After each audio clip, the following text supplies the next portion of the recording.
Planet Earth, 10,000 years ago. For 2.5 million years, our prehistoric ancestors had been living in caves, passing the time by bashing stones together. Then suddenly, everything changed, and people began to build huge monuments all over the planet. But how and why? It's the biggest mystery in human history, but not for some people. Thousands of years ago, when our forefathers were primitive Stone Age people, some extraterrestrials visited our Earth.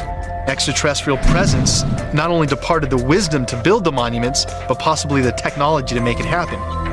It sounds bonkers.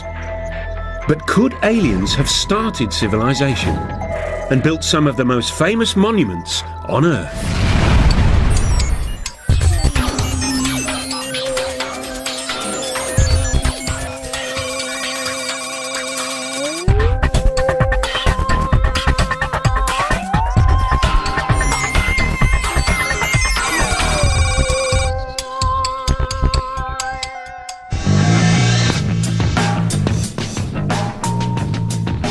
All over the Earth, there are giant stone monuments. Almost everyone knows they were created thousands of years ago by ancient man. But could almost everyone be wrong?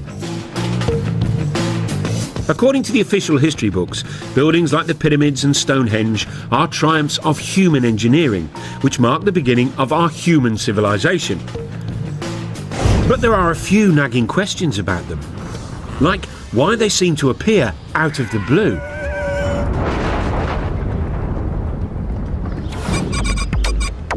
It's a mystery which has been troubling lots of people, including UFO gurus such as David Hatcher Childress. Well, one of the great enigmas of the past and of humanity is that people just like us have been around for at least 100,000 years. And then suddenly, a few thousand years ago, we just stepped out of our caves and started building all these giant monuments. One of the mysteries here is not only how did ancient man build all these giant megalithic monuments, but why? Over the years, scientists have struggled to explain it. Some suggested it was to do with agriculture. The birth of agriculture meant we could suddenly feed armies of workers. Others said it was all about the birth of religion. Early civilizations were desperate to placate gods. But now, there's another explanation.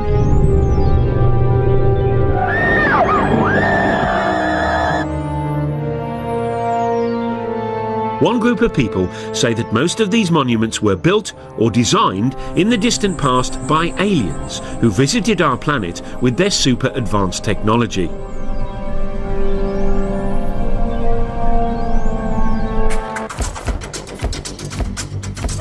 One believer is Jason Martell. He lives in California and runs a dating agency. But in his spare time, he's been grappling with the biggest archaeological mystery of our time. And he says he solved it. Man could have had the ability to physically stack those large blocks in Egypt and build that, 100,000 men. But the knowledge to do it had to come from somewhere else. There had to be some type of intervention, and that's why I look towards the ancient astronaut theory. Ancient astronauts from somewhere else came here and influenced our society. Jason and other believers say this idea would explain some baffling questions about ancient monuments. Take Stonehenge.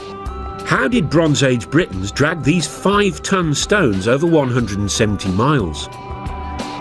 And then there's this 1,000-ton block at Baalbek in the Lebanon. It weighs as much as 3 Boeing 747s. How did ancient man shift that? And then there's the biggest controversy of all, the Pyramids of Giza.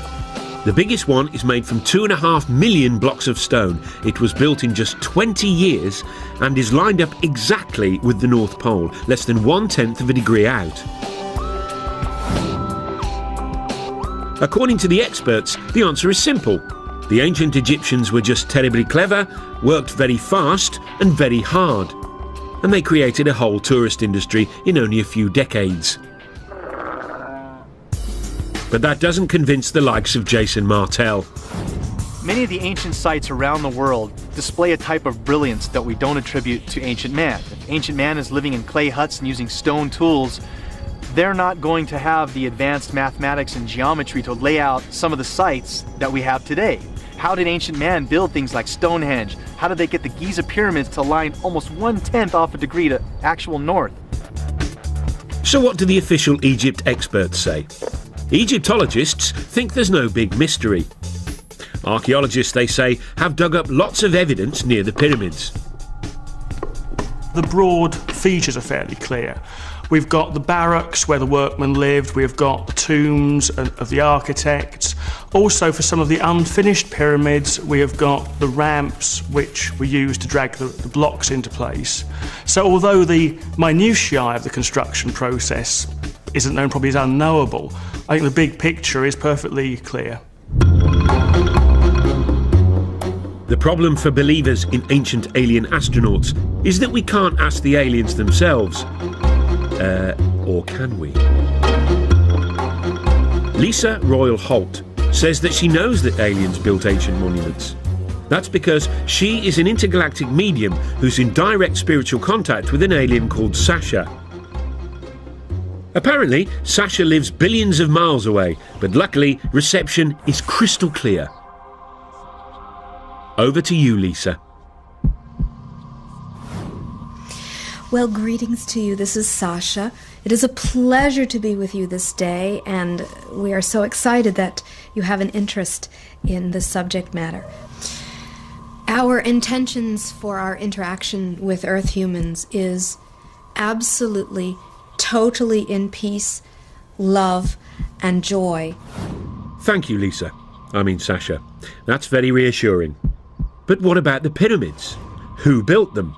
In ancient days, my forefathers came to Earth. We were seeking another place to colonize. The monuments were built by extraterrestrials, usually for actual scientific purposes. OK, we'll be back with the aliens soon so we can hear firsthand about what experiments they got up to.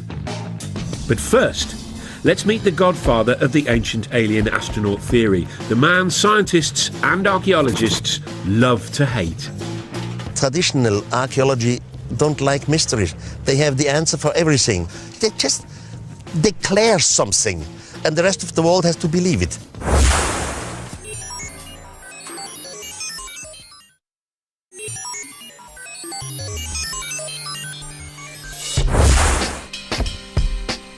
In 1968, Erich von Däniken, a Swiss hotel manager, achieved international notoriety when he published a controversial theory which said that alien astronauts had visited Earth in our ancient past.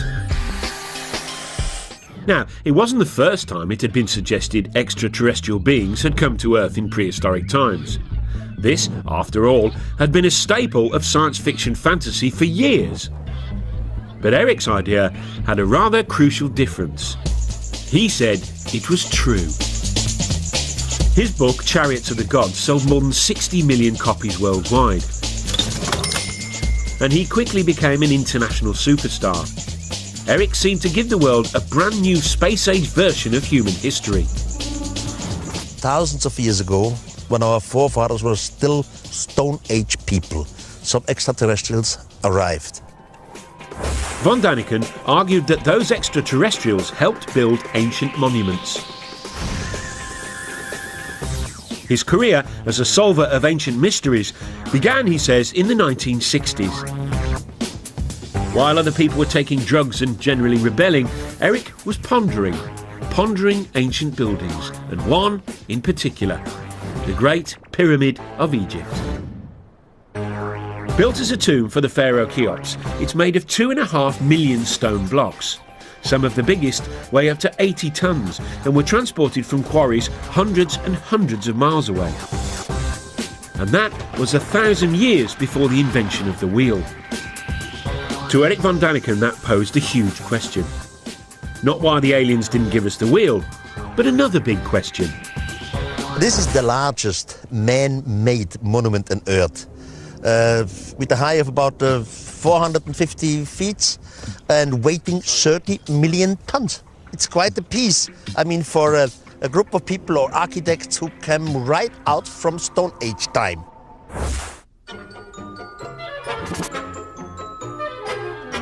Von Daniken's theories make academic Egyptologists ever so slightly irritated. Von Daniken doesn't seem to like human beings very much. He does them down, claims that people are just out of the Stone Age. Well, the Stone Age actually ended some centuries before the pyramids were built, for starters. As far as I'm concerned, Erich von Daniken is a one-man self-publicity machine. I wouldn't characterise what he does in anything like scientific work. But no matter what the experts say, Erich has stuck to his guns.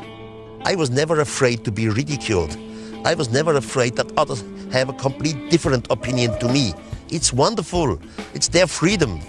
But I at least read most of the archaeological books, while the other side, they have no idea what Erich von Daniken says. He states that you couldn't cut granite except with laser beams. Well, it's been shown that using a copper saw, using just ordinary desert sand as an abrasive, within a week or so you can slice through a great chunk of granite.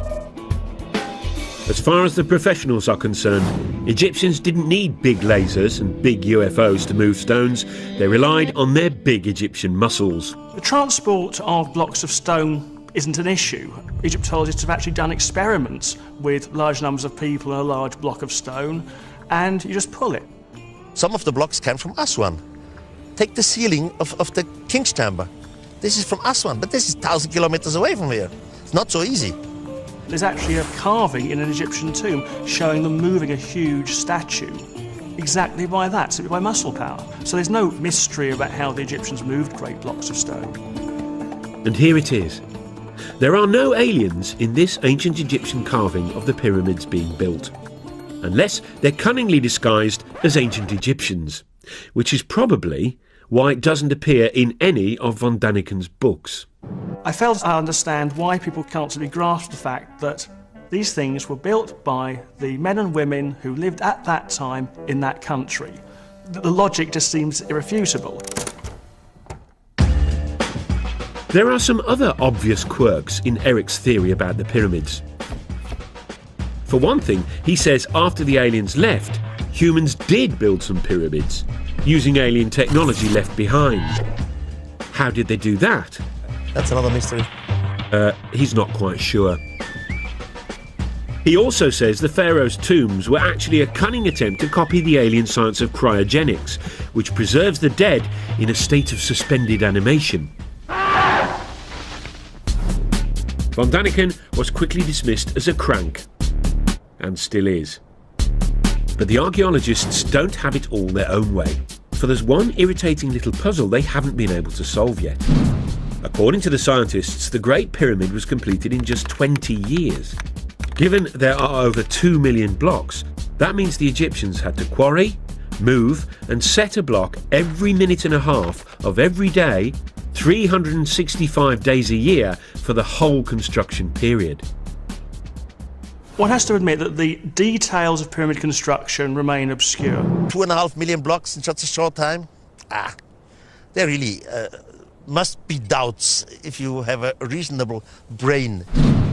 Having wowed the public with his theory about pyramids, von Daniken then set out across the world to find more evidence of more alien ancient activity.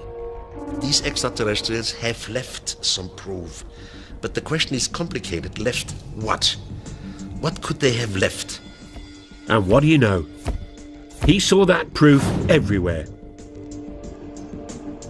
This 5,000-year-old African cave painting, for example, he says, is of a spaceman, complete with helmet. This ancient stone, he claims, shows people using telescopes. And when he climbed into this Mayan tomb in Mexico, he found what his book would later say was a carving of what seemed like an extraterrestrial traveller in his spaceship. Hunched over the controls, the alien seems to have his breathing apparatus in place, and flames are spewing out of his rocket. According to von Daniken, it's just like the liftoff at Cape Canaveral. And then he said he had the revelation which proved his idea had to be true when he visited South America and flew over the famous Nazca lines in Peru.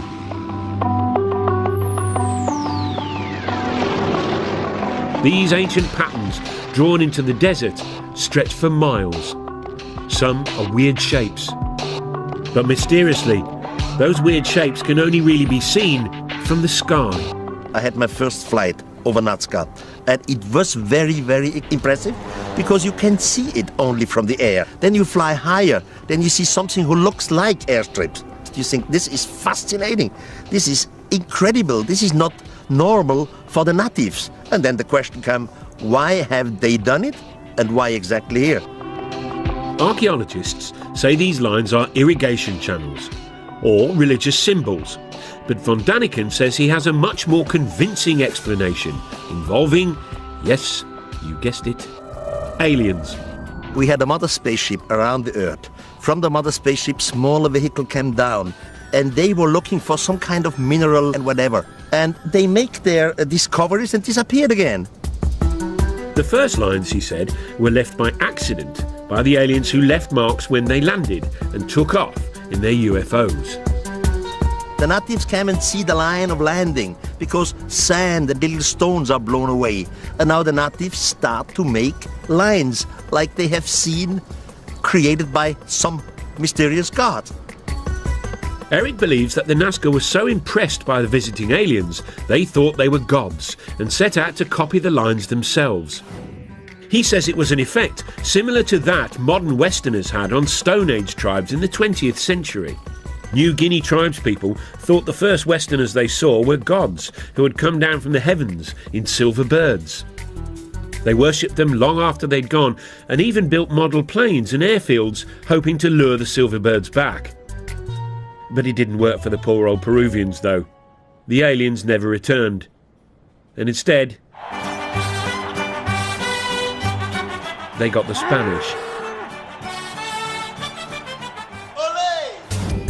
Eric is now convinced that all over the world, ancient man had mistaken aliens for gods. This realisation has had a dramatic effect on him. He was a devout Catholic, but isn't anymore. How did it change my life? First of all, it changed my religion. Now I'm praying to some thing which I cannot understand, which I know it exists. As soon as you start to understand it in a cosmical way, it changes your point of view concerning religion and concerning having right. I cannot live anymore with cults and psychology. Eric von Daniken has a brand new explanation for the whole of human development. Creatures from outer space, he says, not only built and designed most ancient monuments, they inspired all the great religions too. This is heady stuff, but there are two small problems. Not a single expert agrees, and none of his evidence stacks up. Take the so-called alien astronaut in his rocket ship from the Mayan tomb. What von Daniken says are controls and flames are in fact well-known Mayan symbols, like this. It's not part of a rocket, but the face of the Mayan earth god. And these South American stones with supposedly ancient carvings of primitive people gazing at the stars through telescopes, they were exposed by a BBC documentary as fakes, all made by this clever farmer. Ah, but that hasn't stopped Eric's runaway success. His 29 books have sold 63 million copies and been translated into 32 languages. Brian Appleyard is a leading British author who's written on the public's fascination with UFOs.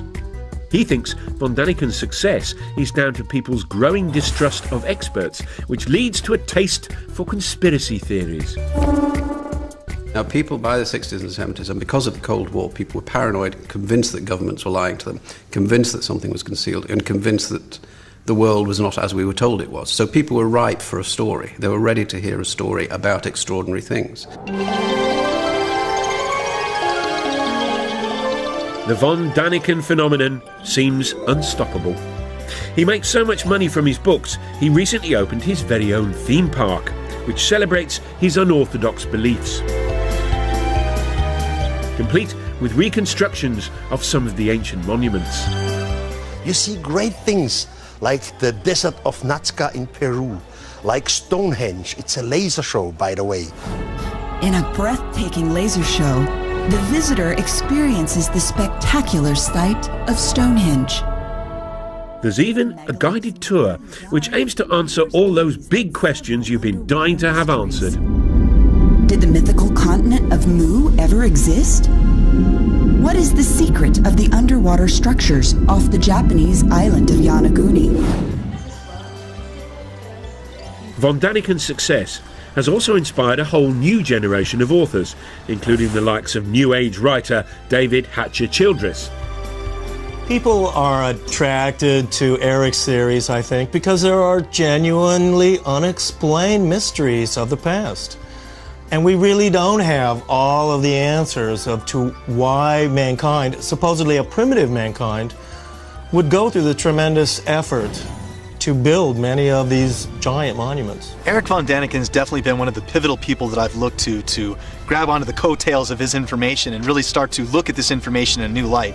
But these new believers have a battle on their hands. Scientists don't care whether the mythical continent of Mu ever existed. If aliens visited the Earth, scientists want proof. I think the first thing I would say about whether the knowledge to build pyramids was given to the Egyptians by extraterrestrials is simply, where's the evidence? If you think about man's fairly limited extraterrestrial experience of going to the moon, look at the amount of space junk which has been left around simply by going there and coming back. Wouldn't you have thought that if spacemen had been to Egypt and had been teaching the people how to do these things, there'd be at least the odds of leftover broken plastic somewhere? The believers, though, say they've found some evidence, although whether it's very convincing is a whole different question. According to them, aliens did leave some space-age technology behind. This 2,000-year-old pottery jar, for example. It was discovered in Baghdad in 1938. Inside it were copper and iron rods, similar to a modern battery. Back in California, Jason Martell has built his very own replica. What we're looking at basically is just a simple clay pot formed with the clay found naturally in that region, and then using a simple copper lining and a iron metal rod down the center. This was in back in their days used either a rubber or an asphalt stopper. Jason fills the pot with an acid solution, vinegar, and now he's expecting something spectacular to happen. All right, the moment of truth.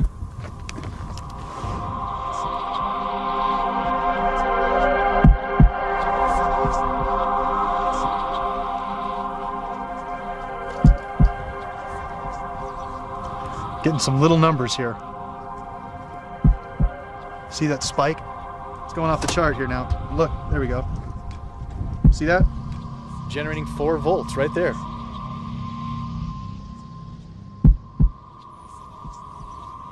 What we attribute to ancient man, they deserve a lot more credit than we're giving them.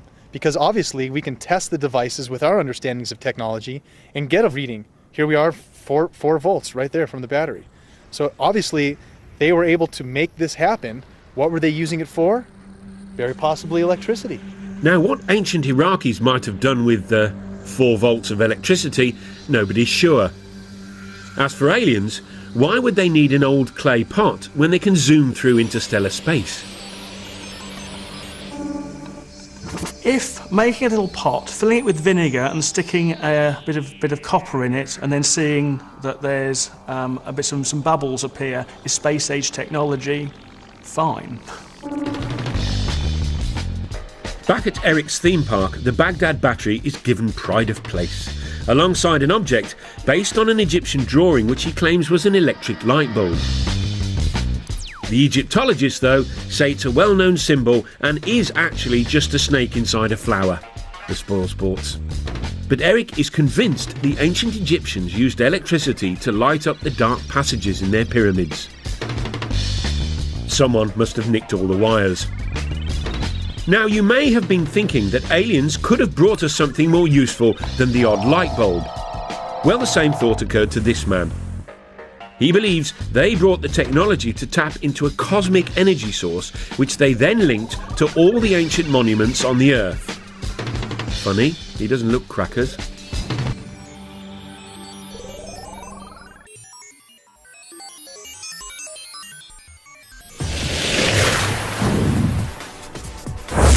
One of the things that makes human beings sort of special is that we live in big, sophisticated societies full of big, complex buildings. It's called civilization.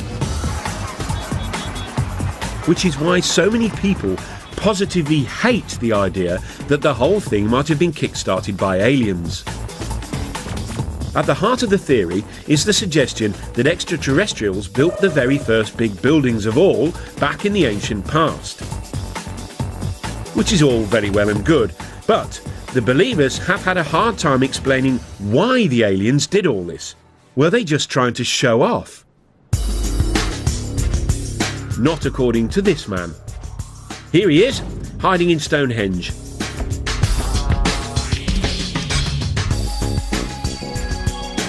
Now, according to the scientists, Stonehenge was built in 3000 BC. The 5-ton stones were dragged 170 miles by ancient British people to celebrate the sun, it's thought. Which is all very interesting. But not quite interesting enough for David Hatcher-Childress. He says Stonehenge might instead have been a fuel stop for ancient aliens. He came up with his interesting theory after he discovered what he says are mysterious energy lines. He believes the Earth is covered with these invisible lines in a strange network. If it all sounds a little unlikely, it has at least got a cool-sounding name. The World Energy Grid. The World Grid is an intelligent geometric pattern of the Earth and its energies. A wave of the sunlight hits the Earth and wraps the Earth like a ball of string of energy, creating this energy grid. As you might have guessed, no scientist believes in this grid or the energy that it apparently contains. But according to Hatcher-Childress, that's just because they're too sceptical for their own good. The aliens, though, knew about the energy grid and tapped into it. How? By building ancient monuments on key intersections of the grid, obviously. By placing megalithic monuments along this grid, UFOs can then take energy off of this energy grid, and by going to certain power points like Stonehenge, the craft can hover over these energy spots and draw energy from those spots to help replenish the craft. Now, why these giant fuel stops are all built out of big lumps of stone, Childress doesn't say. But maybe we could tap into this energy nowadays. Of course we can't. Over to you, David, to explain exactly why not. I know many people must have difficulty in imagining this energy grid around the planet, but it's a lot like this racetrack. Here on this racetrack we have a geometric formation. It's all interconnected. We have the cars running along this energy grid. But if any part of this racetrack is disconnected or broken, the cars won't have the energy anymore and they won't be able to run along the track. So unfortunately, because the ancient monuments like Stonehenge are nothing more than ruins, the world energy grid has broken down. So no free energy for us. But apparently, the aliens didn't just use the ancient monuments for energy. Oh no. Many of the megalithic monuments, including pyramids, Stonehenge, are actually antennas that can be used by UFOs. So there you go.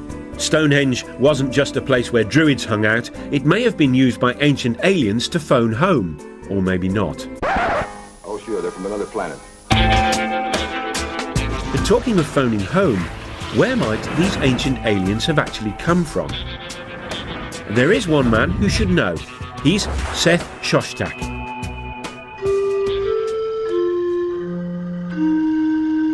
He heads up SETI, the Search for Extraterrestrial Intelligence. This is a scientific study that's been scouring the constellations for the last 20 years, listening for radio signals from alien life forms. It turns out that lots of scientists believe that life probably did arise somewhere else other than the Earth. After all, the universe contains trillions and trillions of stars. Seth Shostak has devoted his life to being the first to prove it. You know, the universe is vast. It seems that most stars have planets. There are going to be lots of other worlds that are just as nice as the Earth for life. The question is, has life arisen on those worlds? Planet X. Jason Martell is convinced aliens are from there. He says that the ancient Sumerians from Iraq believed in a 10th planet in our solar system, which modern science hasn't yet discovered. Sumerians, he says, believed that's where their gods, the Anunnaki, hung out. Again, the Anunnaki are the beings supposedly that come from Planet X, another planet within our solar system that modern science is currently trying to look for. That planet does exist. It's possible we have ancestors living on that planet. Just a minute. Ladies and gentlemen, we bring you this special radio television broadcast in order to give you the very latest information on an amazing phenomenon. It was looking good for Planet X when in July 2005 astronomers announced they had actually discovered a big blob way out beyond Pluto. They called it Planet Xena. But they've now realised it's really small and full of gas, so not likely to be the home of the Anunnaki or our ancient alien visitors. But there's one candidate for alien life that obsesses more people than any other. It's our closest neighbour, Mars. It's also the planet that's most like our own. Some scientists are convinced it has water, and for years NASA has been probing and exploring it. So far, no signs of aliens. But in 1976, they were looking for signs of tiny bacteria, when instead they found this. This photo of the plain of Cydonia contains what most astronomers are convinced are some large rocks. But to some people, they look suspiciously like this.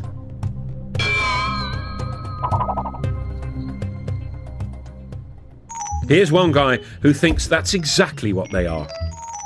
Tom Van Flandern is a renegade astronomer who has his own theory about Mars and junk. You see, according to Flandern, Mars is really the moon of a planet where extraterrestrial humans first evolved, but had to leave in a bit of a hurry when it exploded. Left behind was all sorts of junk, including pyramids. The most interesting speculation about the origin of the artifacts on Mars is that the original human race was on the parent world that has since exploded. They built things on their moon, Mars, but before the end of their civilization, which they saw coming, they transferred their species to the most nearly habitable planet, which would have been Earth. We'd sure like to get higher resolution images of this and other pyramid-shaped objects on Mars and see if they are truly pyramids. But are these really pictures of Martian pyramids, you ask? Tobias Owen was a NASA scientist on the mission that took the photographs. He's what you might call unconvinced. My job there was to examine pictures as they were coming in of the surface of Mars in regions that we thought would be safe for the spacecraft to land. There was a small group of people who felt that this was an example of an alien construction, that there was life on Mars, or there had been life on Mars. NASA promptly issued a denial, which for believers was obviously proof of a monumental cover-up.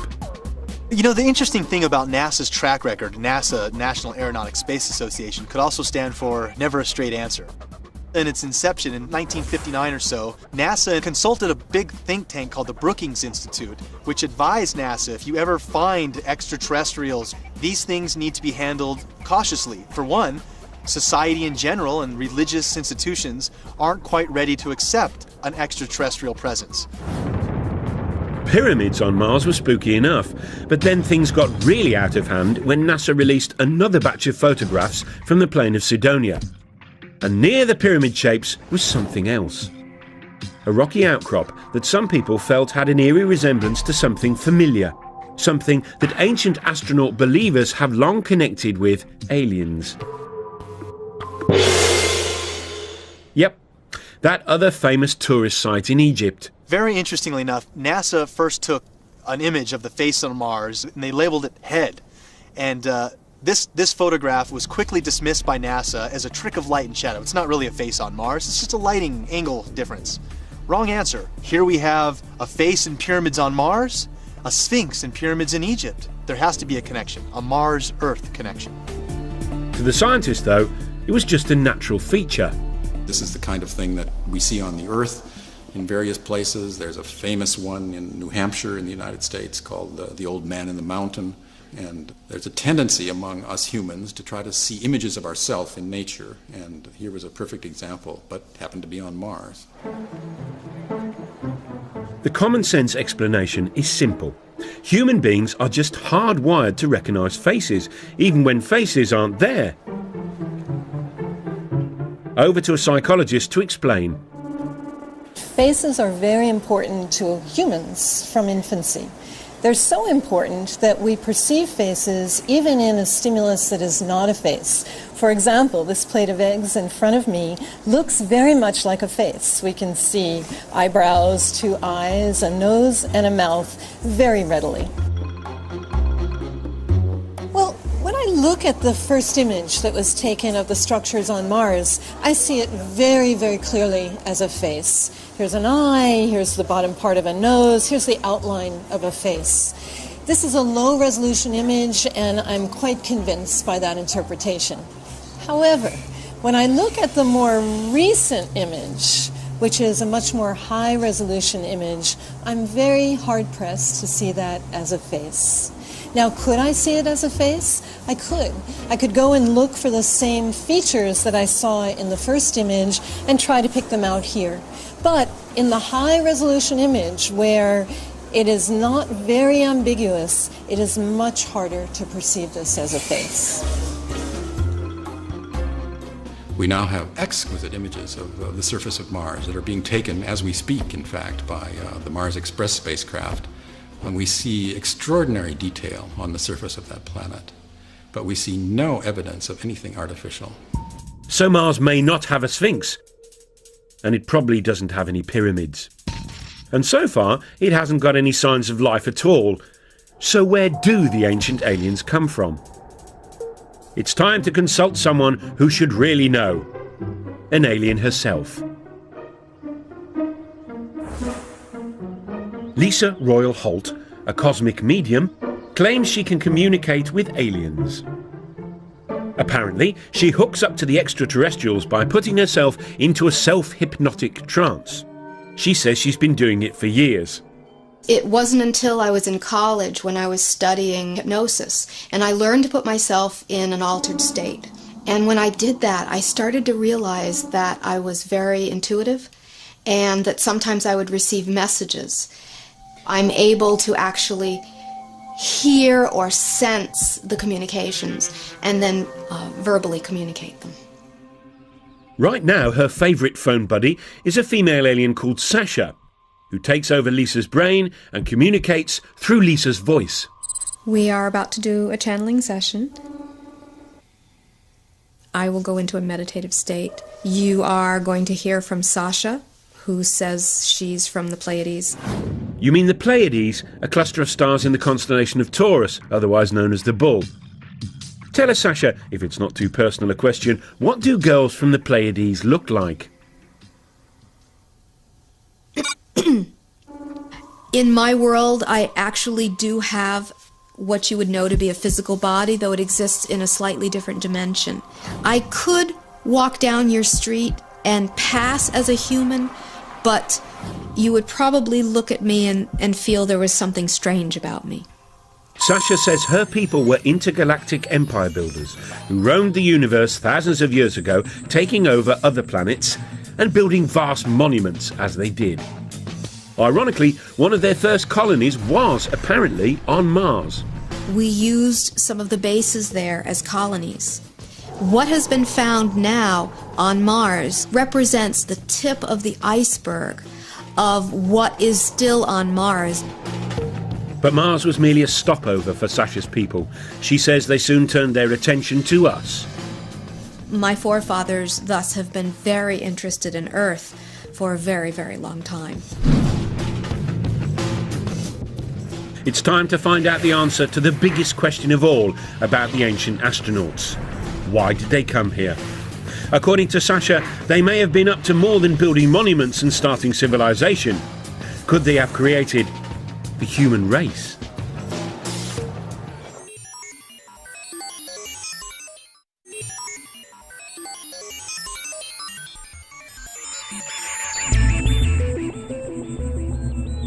If alien astronauts really did visit us thousands of years ago, and that's rather a big if, then the obvious question is why?